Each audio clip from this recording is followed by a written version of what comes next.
It was said to be the year of the endless summer, something peculiar for the quiet town of Mill Creek, a place known for its distinct change of seasons. August had brought with it an oppressive heat, stretching well into October and leaving the community teetering on the edge of unease. People went about their routines, but there was a heaviness in the air, as if time itself had become sluggish under the sun's relentless watch. The town's heart, though, seemed undaunted by the drought. A dense woodland that bordered the outskirts, a sprawling mass of ancient oaks and tangled brush that hummed with life.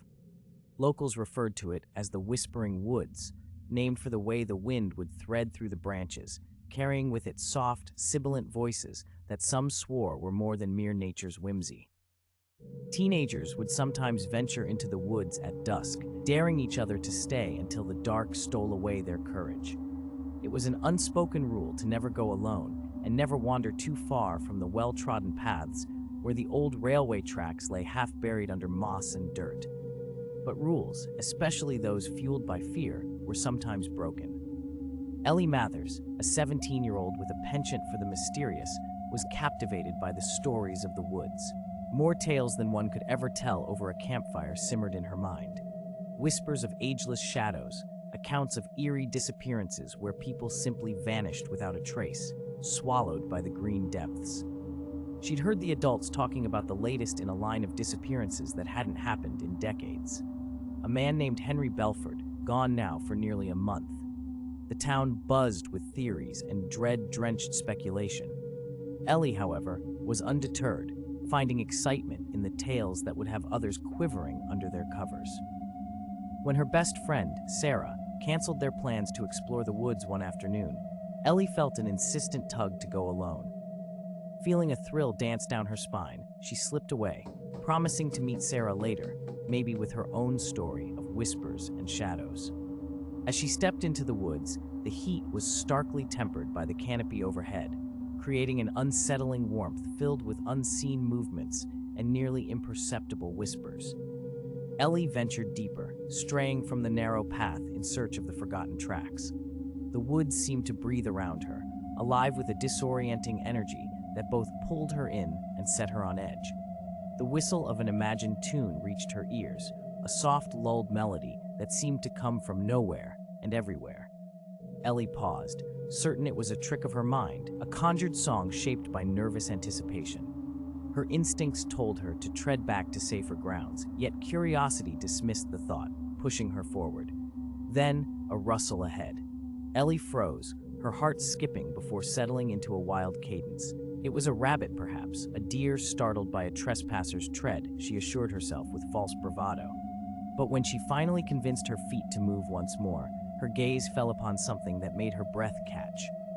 A pale figure glimpsed through knotty branches. She squinted, hesitating, as the figure shifted, its white dress flickering between the dark trunks like a candle in the wind. Ellie blinked, and it was gone, the whispers rising around her into a crescendo, as if the woods themselves sighed with disappointment at her discovery. Unnerved, Ellie considered turning back, but an inexplicable pull brought her further along her chosen detour, her steps pressing until they echoed a rhythm that matched her uneven breaths. A short distance further and she stopped, mesmerized by what lay underneath a bed of fallen leaves, the old railway tracks. Half expectant, half dreading, she brushed away the debris, revealing the rust-tarnished irons that converged like long-buried memories. The surreal serenity of the place was tainted by an uncanny chill as she sat down, running her fingers along the iron, feeling the ridges of time that had worn it smooth yet rough beneath her skin. Suddenly, the world seemed to narrow, the forest closing in as if conscious of her intrusion. Then, the air changed. A sudden drop in temperature cinched the nearly stifling humidity, and Ellie felt a tremor in her bones. She told herself to get up, to return to safety, to ignore the growing suffocation that wrapped around her chest with each drawn breath. But she couldn't shake it. The pull intensified, compelling her to go deeper. That's when she heard the sobbing. Thin and ethereal, it drifted through the trees, a mournful wail that resonated within her. Ellie shot to her feet, her pulse a hammer at her temples. The rational part of her mind screamed to flee, yet an uncommon resolve anchored her, infusing her with a bizarre courage. The weeping stirred old legends in her memory, worn tales of ghostly apparitions weeping for lost children or star-crossed lovers trapped in eternal mourning. Hello? Her voice, tentative and already lost amidst the forest's keening sighs, barely reached her own ears, much less those of the ethereal presence. She stepped toward where she thought the sound came from, senses tingling with a brew of apprehension and misguided heroism. Stumbling past a twisted deadfall, Ellie emerged into a small clearing, and the earth-bearer here, with stones forming unnatural circles as if an old ritual had been conducted ages past. The sobbing appeared louder, as though swelling with every step she took. Then she saw her, a woman kneeling beside the stone ring, rocking back and forth, long black hair cascading down, obscuring her face. Dressed in white that seemed to shimmer against the shadows, she was the figure Ellie had glimpsed before. An apparition out of folklore, a specter caught between realms. Ellie's breath hitched, her every instinct ordering her to run, to break free of the forest's claustrophobic hold. But instead, she found herself moving forward, compelled by a terror-laden compassion for the woman.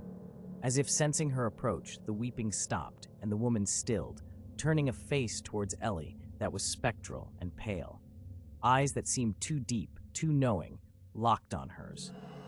Ellie stumbled back, fear gripping her heart, yet unable to tear herself from the gaze that held her captive, a gaze that bore stories untold of grief and longing that twisted her gut into tight knots. "Who are you?" Ellie managed to gasp, her voice thin and wavering, yet loud in the silent press of the clearing. The woman spoke, her voice echoing as if carried from a place where time tangled with the fabric of reality. "I mourn those whom the woods have claimed, never to return." A chill wrapped Ellie's spine. She had heard this tale, a legend of the wood's guardian weeping for souls trapped within its grasp. But legends were not real, were they? Suddenly, a harsh laughter echoed, a sound foreign and jarring in its cruelty, bouncing off the trees in unnatural cacophony. Ellie's gaze snapped to the woman, whose visage had contorted, a grin stretched across her pallid face, a mockery of grief etched stark against the ancient stones. Pulling free from the grip of those eyes, Ellie's instincts screamed an undeniable truth. Run.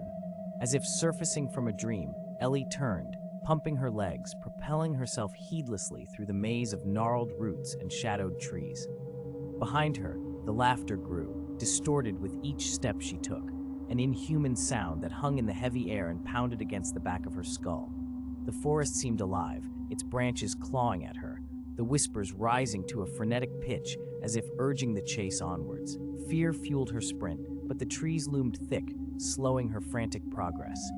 Her foot caught on a root, sending her sprawling onto the cold, damp earth, breath knocked from her lungs. For a moment, all was terribly silent. The only sound her ragged breathing rasping in her ears and the steady drum of her heart. She scrambled up, her mind a deranged mix of escape routes and forgotten prayers. Every instinct pleaded for the fragile daylight glistening through the gaps ahead. Finally, she burst clear of the woods, stammering onto an empty trail, panic like a cage around her. Heart still racing, she glanced back. No woman there, no specter clad in white pursuing her beyond the forest's edge.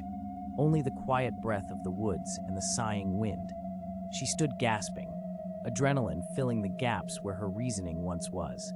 Ellie turned back towards the town, staggering off the trail, toward the familiar warmth of the roadway. Her mind replayed the visions, a figure shrouded in white, the haunting melody of weeping, the haunting laughter chasing her through the shadows.